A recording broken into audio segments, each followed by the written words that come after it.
remercier très sincèrement d'avoir accepté cette invitation pour cette 14e rencontre. Déjà, ça commence par compter. Et vous dire toute l'appréciation que mon équipe et moi-même avons de vous accueillir dans cette maison qui est votre maison. Je voudrais aussi remercier mes collègues. C'est une période d'intense activité et il n'est pas évident de mobiliser 2 ministres, en plus du gardien de cette maison, pour une telle activité. Mais c'est un choix que notre gouvernement a fait de communiquer et de faire en sorte que ce que nous faisons, nous le disons, et ce que nous disons, nous essayons aussi de le faire.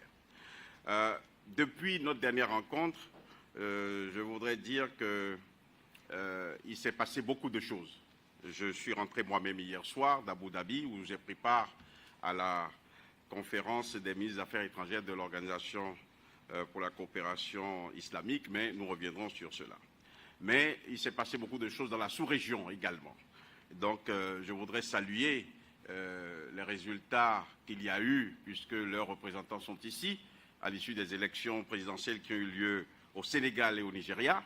Et je voudrais, bien que le président l'ait déjà fait, transmettre les félicitations de notre gouvernement au gouvernement de ces 2 pays-là pour la manière pacifique, en tout cas, dont ces processus électoraux se sont déroulés. On a regretté qu'il y ait eu quelques incidents. C'est toujours regrettable lorsque pour un choix aussi simple que le choix des dirigeants, des débordements entraînent le type d'incidents qu'on a déplorés. Mais globalement, c'est des processus qui se sont très bien déroulés, ce qui montre que la démocratie en Afrique fait son chemin et nous avons maintenant, comme des nations majeures, la manière et l'art de conduire les processus électoraux.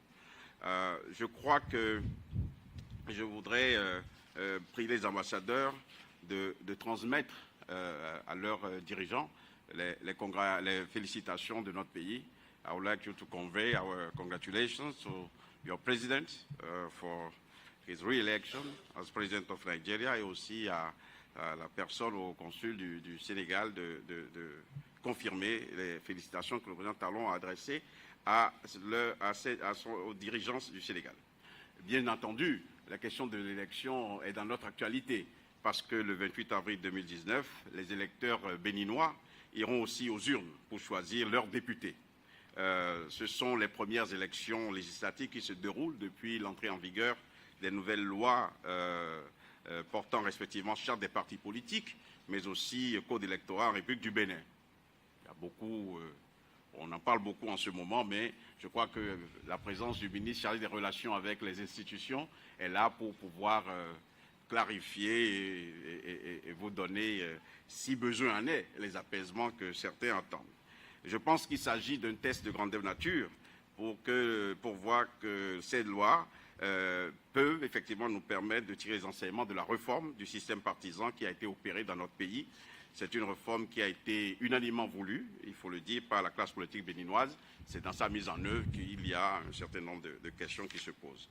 Et je voudrais d'ailleurs, dans un souci de totale transparence, vous dire que ce matin, très tôt, le garde des Sceaux et moi-même avons été sollicités, nous avons été aux côtés du président de la République qui a reçu la mission préélectorale de la CEDEAO, qui est venue s'enquérir, qui est venue évaluer la situation, qui est venue s'informer des conditions dans lesquelles ces élections auront lieu.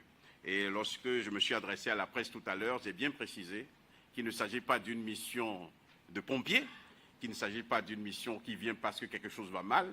C'est une tradition à la CEDEAO, depuis que nous reformons notre organisation communautaire, d'amener le département en charge de ces questions-là à se rendre dans les pays qui s'engagent dans des processus électoraux pour se rendre compte, pour s'informer, c'est la formule, pour s'informer de la manière dont ces élections sont préparées.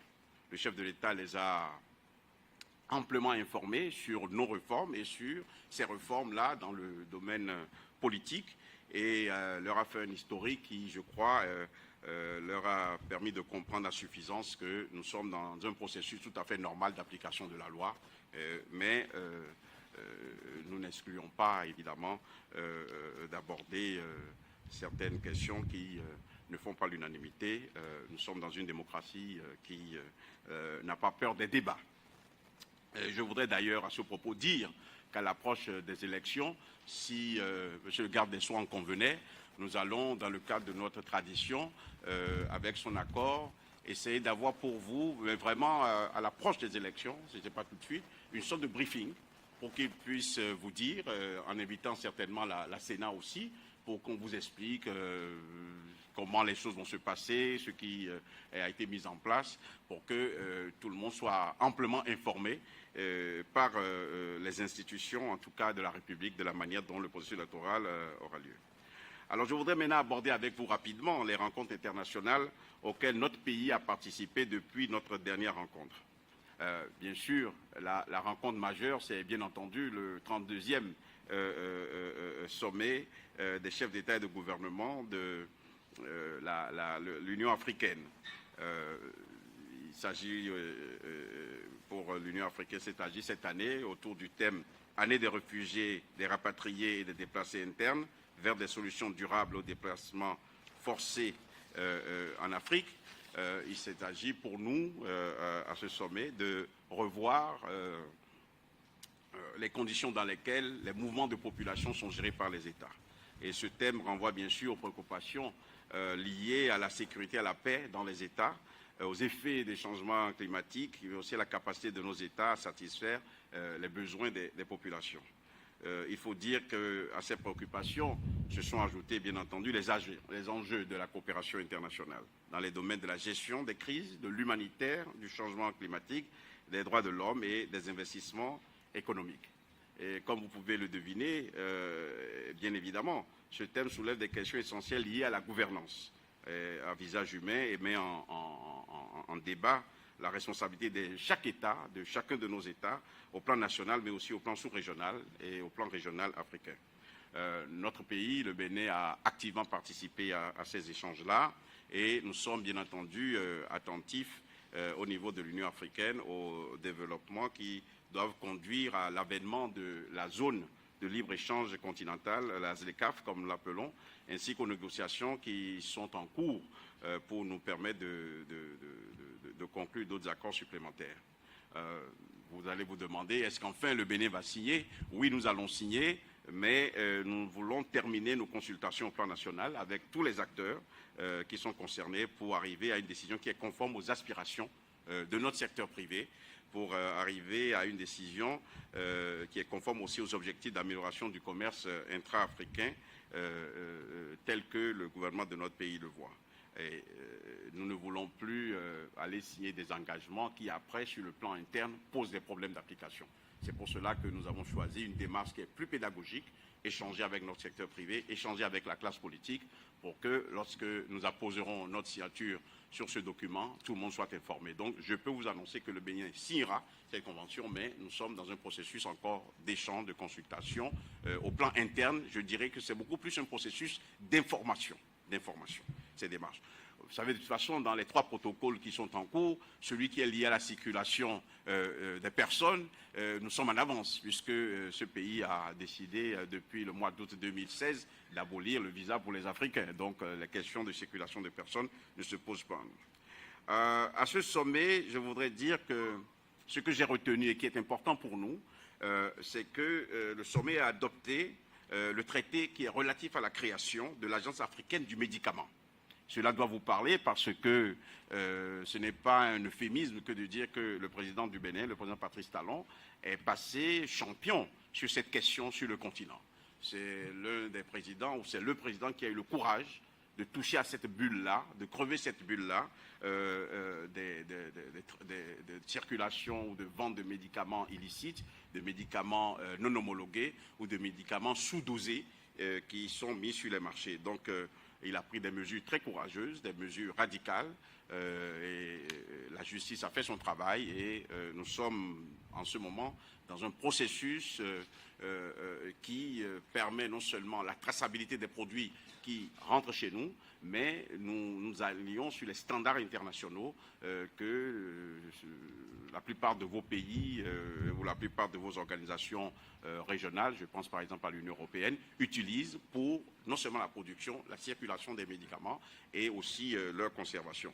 Donc je pense que l'adoption du traité sur la création de l'Agence africaine du médicament, c'est un pas important pour assainir, parce qu'il s'agit d'assainissement, le marché du médicament en Afrique et pour permettre à nos populations de disposer de médicaments de meilleure qualité, pour permettre à nos formations sanitaires d'administrer des soins qui soient des soins de qualité. Bien entendu, le Bénin a marqué son accord pour la signature de ce traité-là et nous souhaitons qu'il devienne opérationnel très rapidement. Ce n'est pas sur le ton de la confidence que je ne vous dirai pas que nous essayerons aussi d'être présents dans les mécanismes de gestion de cette agence-là parce que nous avons l'expérience et nous avons le droit de parler dans ce domaine-là. La deuxième réunion importante que je voudrais vous signaler, c'est celle qui a eu lieu le 25 février dernier. C'est la première conférence des chefs d'État et de gouvernement de la Commission climat pour la région du Sahel. Elle a eu lieu à Niamey et elle a adopté, bien entendu, un plan très ambitieux d'investissement climatique sur la période 2019-2030 ainsi qu'un programme régional prioritaire pour la période 2020-2025 pour lutter contre le changement climatique dans la région du Sahel et pour créer les conditions d'une résilience des écosystèmes sahéliens et des populations qui vivent dans cette région. Il vous souviendra que c'est lors de la COP 21, j'espère que je ne me trompe pas, qu'à Marrakech, Sa Majesté le roi Mohamed VI a souhaité que les pays s'organisent en zones pour pouvoir faire face de manière très efficace, très concrète aux défis qui étaient les leurs en matière de lutte contre le changement climatique. Et je suis heureux d'avoir participé à ces travaux au nom du président. J'ai noté que le comité climat de la zone d'Afrique centrale, qui est présidé par le président Sassou Nguesso, a été présent à cette réunion-là et sous le leadership du président Issifou Mahamadou, nous avons aussi du côté de l'Afrique de l'Ouest, mais particulièrement la zone sahélienne, parce que vous savez que la partie septentrionale de notre pays fait face aux mêmes contraintes que les pays du Sahel. Nous considérons que la partie septentrionale doit être présente autour de la table lorsqu'il s'agit de prendre des mesures importantes pour lutter contre le changement climatique dans ce domaine-là. Je crois que ce qui était aussi important à noter, c'est l'appui du Royaume du Maroc dans cette dynamique-là. C'est aussi l'appui de plusieurs partenaires techniques et financiers et qui souhaitent que des projets soient développés au plan régional et pour pouvoir atteindre les objectifs que j'ai indiqués tout à l'heure. Il est important de noter qu'à Marrakech, à l'époque, le président Talon avait fait une proposition qui finalement a abouti, c'est celle de la création du Centre international de recherche pour une agriculture résiliente au changement climatique, le CIRAC. Et cette proposition a reçu un accueil très positif par la communauté internationale et lors du sommet de la dernière COP. Et je pense que dans le cadre de cette commission climat du Sahel, on pourrait entrer dans une phase de mise en œuvre ou de développement opérationnel. Donc je voulais le signaler. Je pense que notre gouvernement veut et tient à se faire champion de cette cause et nous voulons offrir toutes les facilités pour que ce centre-là, celui de la recherche pour une agriculture résiliente, soit installé ici à Cotonou. Nous avons les atouts qu'il faut pour cela et bien entendu, en concertation avec les pays frères, nous ferons en sorte que cela puisse se faire. Je voudrais donc signaler aussi enfin que nous avons participé au Conseil des ministres des Affaires étrangères de l'OCI, le 1er et le 2 mars dernier à Abu Dhabi. Et le thème de cette année, c'est que 50 ans de coopération de ces pays devaient les amener à avoir une feuille de route pour la prospérité et le développement. Ça a été des échanges particulièrement fructueux, très utiles. Ce qui m'a frappé cette fois-ci, c'est qu'on est allé beaucoup plus vers des programmes concrets, vers des projets qui réunissent 2 ou 3 pays, en tout cas dans une approche sous-régionale ou régionale au niveau de l'OCI. Parce qu'il faut noter que l'OCI est l'une des plus grandes organisations qui regroupe des pays.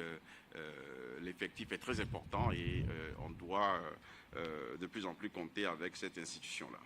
Bien entendu, j'ai profité de mon séjour pour travailler à, je ne dirais pas l'amélioration, mais à la consolidation de la relation bilatérale avec les Émirats unis. Donc j'ai rencontré le prince de la Couronne, qui est aussi le ministre des Affaires étrangères, et nous avons parlé de diverses initiatives entre leur pays et le nôtre. Et je puis annoncer, la décision était déjà prise, mais elle m'a été confirmée par le prince de la Couronne que les Émirats ouvriront une ambassade ici à Cotonou et ils ont l'intention de construire très rapidement cette ambassade-là. Mon job aujourd'hui, après avoir rendu compte de cela au président de la République, c'est de me battre pour que le site soit vite trouvé, comme cela a été le cas pour certaines ambassades ici, pour que nous puissions accueillir, pour que vous puissiez accueillir aussi un de vos collègues qui sera l'ambassadeur émirati ici au Bénin.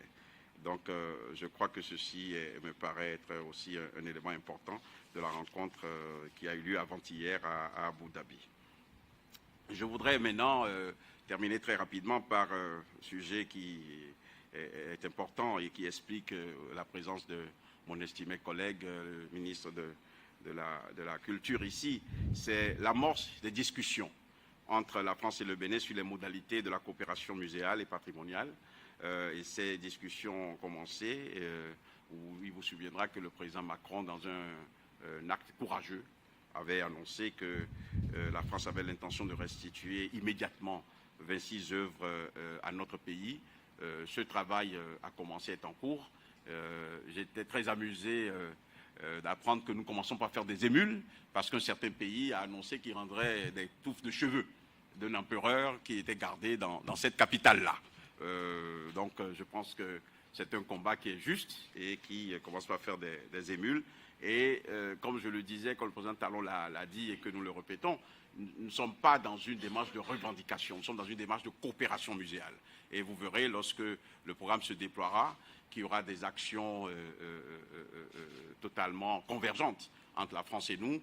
Nous aurons des expositions communes, nous aurons des options itinérantes, nous aurons des prêts d'œuvres, nous aurons des transferts définitifs, mais il reste que ces œuvres sont des œuvres de ce pays et qu'avec la coopération technique, non seulement française, mais aussi de certains pays, nous voulons former des conservateurs, nous voulons former des spécialistes dans ce domaine-là pour que ces œuvres soient vraiment là où elles doivent être et gérées comme elles doivent être. Mais la voie la plus autorisée que la mienne, qui est celle du ministre de la Culture, est là, au cas où vous aurez des questions sur ce plan-là. Mais je suis heureux qu'avec la collaboration de Madame l'ambassadrice de France, le groupe qui a été mis, le comité qui a été mis en place, qui est présidé par le professeur Tidjani Serpos, a commencé par travailler non seulement du côté béninois, mais aussi avec des représentants de la France pour que nous puissions avancer. Je pense qu'il est important ici que j'insiste sur la nécessité de faire de cette question une question importante parce que les relations culturelles internationales sont importantes pour nous.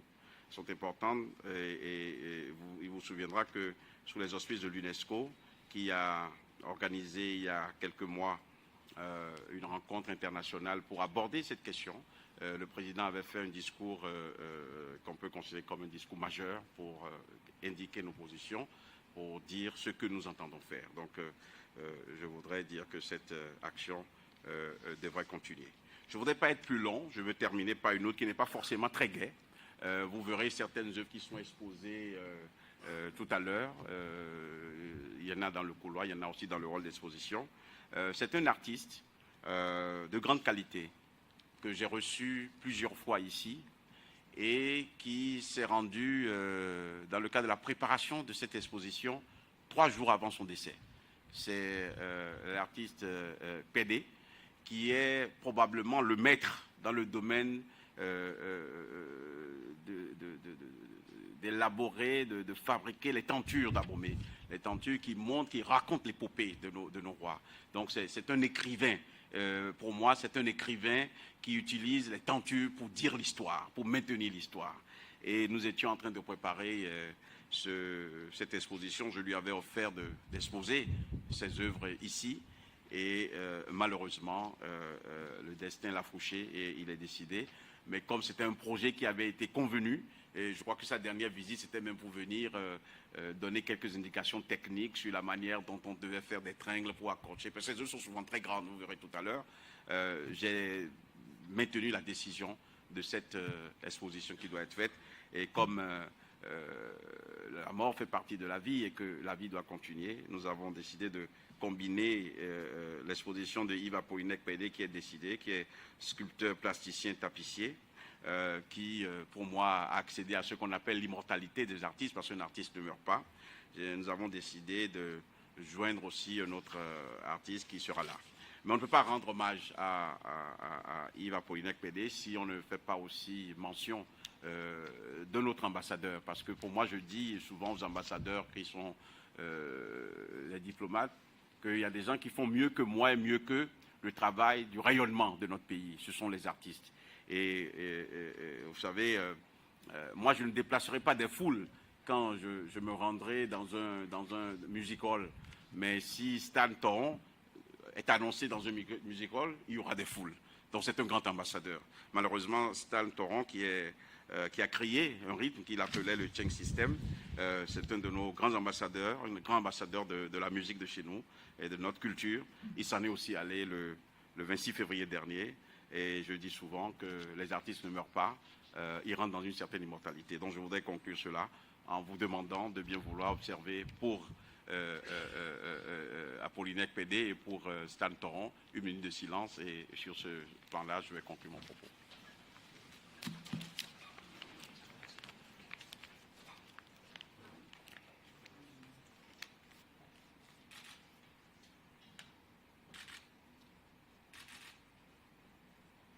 Voilà, je vous remercie. Je vous prie de vous asseoir. Merci.